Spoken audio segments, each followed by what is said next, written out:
नमस्कार दोस्तों। आज हम आपके लिए एक मजेदार और सीख से भरी कहानी लेकर आए हैं, किसान और दो बीज की कहानी। कृपया कहानी को ध्यान से सुनें और अगर आपको हमारी कहानी पसंद आए तो ऐसी ही और दिलचस्प कहानियां सुनने के लिए हमारे चैनल को लाइक, शेयर, कमेंट और सब्सक्राइब करना न भूलें। धन्यवाद। आज हमारे पास एक बहुत छोटी सी लेकिन कमाल की कहानी है। शीर्षक है दो बीज और किसान। अब ऐसी कहानियां हम सब ने बचपन में सुनी हैं और इनका संदेश भी अक्सर बहुत सीधा साधा लगता है। बिल्कुल। लेकिन आज हम सिर्फ कहानी सुनने वाले नहीं हैं। हम इसके अंदर उतरकर उन मनोवैज्ञानिक परतों को कुरेदेंगे जो पहली नजर में शायद दिखाई नहीं देती। अच्छा। हमारे सामने खेत में पड़े दो बीज हैं। दोनों को एक जैसा मौका मिला है। बिल्कुल एक जैसा। लेकिन एक आसमान छूने का सपना देखता है और दूसरा अपनी जगह से हिलने से भी डरता है। और यही बात इन कहानियों को हमेशा प्रासंगिक बनाए रखती है। ये सिर्फ बीज नहीं है, ये दरअसल हमारे अंदर की ही दो आवाजें हैं। दो आवाजें? हाँ, एक आवाज जो हमें आगे बढ़ने, कुछ नया आजमाने के लिए उकसाती है, और दूसरी आवाज जो हर कदम पर क्या होगा अगर का डर दिखाती है। सही बात है। तो आज हमारी बातचीत का मिशन यही समझना है कि ये दोनों मानसिकताएं काम कैसे करती हैं। क्यों एक ही मौके पर एक बीज पेड़ बन जाता है और दूसरा खत्म हो जाता है। ये सिर्फ किस्मत का खेल नहीं है, इसके पीछे गहरा मनोविज्ञान है। तो चलिए पहले उस बीज से शुरू करते हैं जिसमें आगे बढ़ने की हिम्मत है। हाँ। कहानी में वो कहता है, मैं बड़ा होकर एक मजबूत पेड़ बनना चाहता हूँ। मैं मिट्टी के अंदर जाऊंगा, अंधेरा सहूंगा, बारिश झेलूंगा, लेकिन एक दिन मैं हरा भरा पेड़ बनकर सबको छाया दूंगा। इस एक लाइन में मतलब सिर्फ इच्छा नहीं है, बल्कि एक पूरा एक्शन प्लान है। हाँ बिल्कुल। वो जानता है कि पेड़ बनने के लिए अंधेरे और बारिश से गुजरना ही होगा। बिल्कुल। यहाँ जो सबसे दिलचस्प बात है वो ये है कि बीज चुनौतियों को रास्ते का रोड़ा नहीं, बल्कि रास्ते का हिस्सा मान रहा है। रास्ते का हिस्सा? हाँ। इसे समझने के लिए एक बहुत शक्तिशाली कॉन्सेप्ट है एंटी फ्रेजिलिटी। Anti fragility? हम सब फ्रैजाइल यानी नाजुक चीजों को जानते हैं जो दबाव पड़ने पर टूट जाती हैं। ओके। फिर होती हैं मजबूत चीजें जो दबाव झेल जाती हैं, लेकिन एंटी फ्रेजाइल वो चीज है जो दबाव, तनाव और मुश्किलों से और ज्यादा मजबूत बनती है। ये तो बहुत दिलचस्प है। जैसे जिम में वजन उठाने से हमारी मांसपेशियां सिर्फ उसे सहती नहीं है, बल्कि पहले से ज्यादा मजबूत हो जाती हैं। एकदम सही पकड़ा। वो पहला बीज एंटी फ्रेजाइल सोच का सटीक उदाहरण है। अच्छा। उसके लिए मिट्टी का अंधेरा और बारिश का दबाव कोई खतरा नहीं है, बल्कि वो टॉनिक है जो उसे मजबूत बनाएगा। और उसकी इस सोच को ताकत कहाँ से मिल रही है? उसके उद्देश्य से। उसका लक्ष्य सिर्फ बड़ा होना नहीं है, बल्कि सबको छाया देना है। सही है।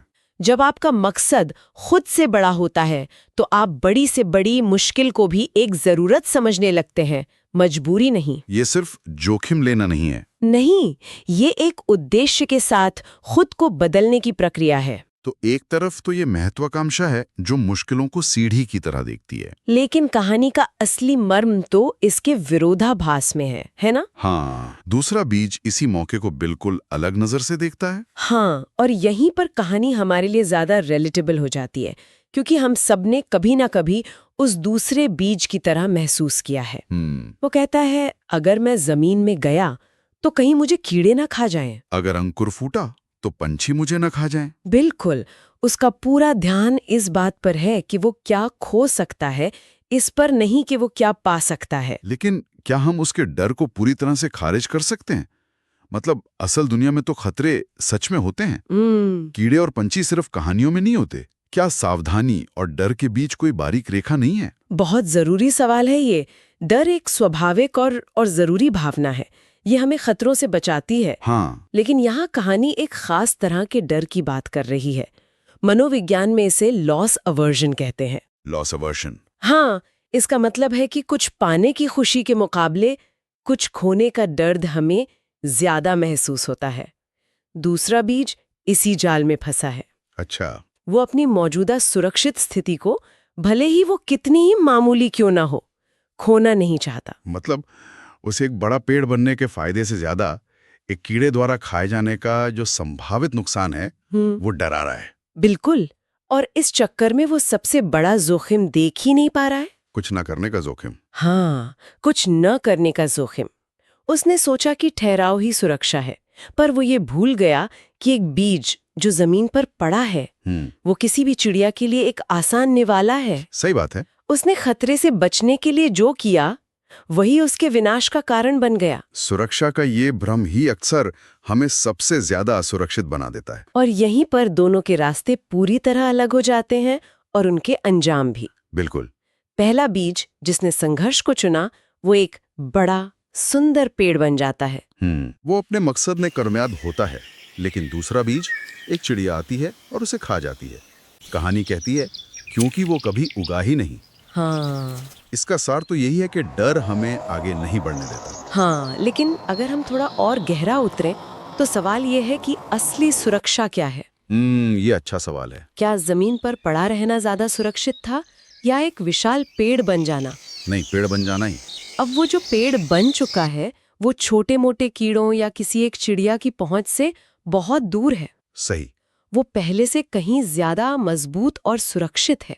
तो यहाँ सीख ये नहीं है कि सुरक्षा जरूरी नहीं है। अच्छा। सीख ये है कि असली सुरक्षा ठहराव में नहीं बल्कि विकास में निहित है। वाह। जब आप बढ़ते हैं तो आप उन खतरों से भी ऊपर उठ जाते हैं जो कभी आपको बहुत बड़े लगते थे। ये बात सिर्फ व्यक्तिगत जीवन पर ही नहीं, मेरा मतलब ये शायद कंपनी और संस्थाओं पर भी लागू होती है। हाँ, बिल्कुल होती है। वेशन में जोखिम नहीं लेती, वो अक्सर किसी नए प्रतियोगी के हाथों खत्म हो जाती हैं।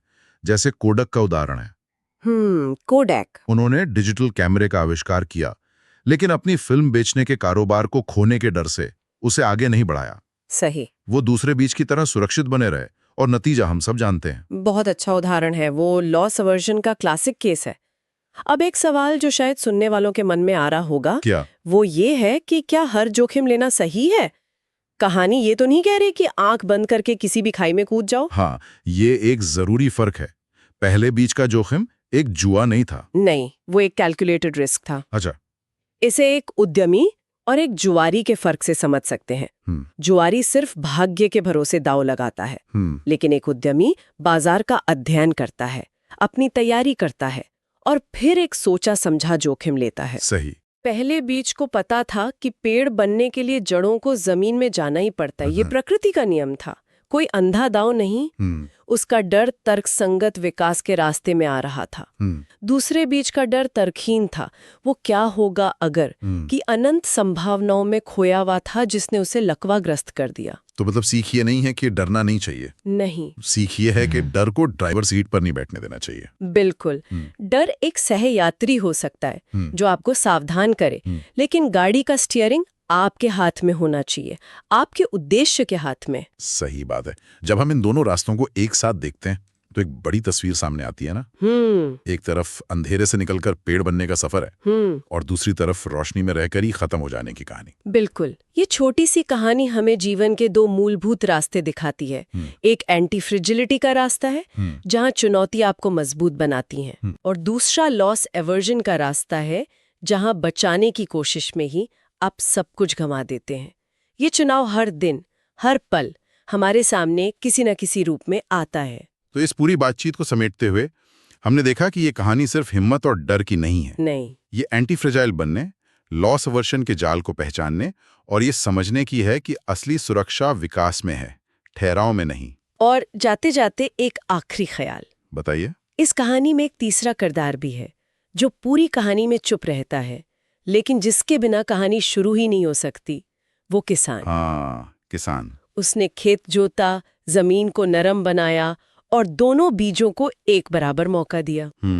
ये सोचने वाली बात है कि हमारी जिंदगी में वो किसान कौन है। अच्छा। क्या वो हमारे माता पिता हैं, हमारे शिक्षक हैं, कोई दोस्त है, या वो अवसर हैं जो अचानक हमारे सामने आ खड़े होते हैं। वो हमें एक उपजाऊ जमीन देते हैं, लेकिन उस जमीन पर पढ़ने के बाद हम कौन सा बीज बनना चुनते हैं, ये हम पर है। वो जो मिट्टी की गहराई में जाकर आसमान छूने का सपना देखता है, या वो जो सतह पर रहकर खत्म हो जाने का जोखिम उठाता है।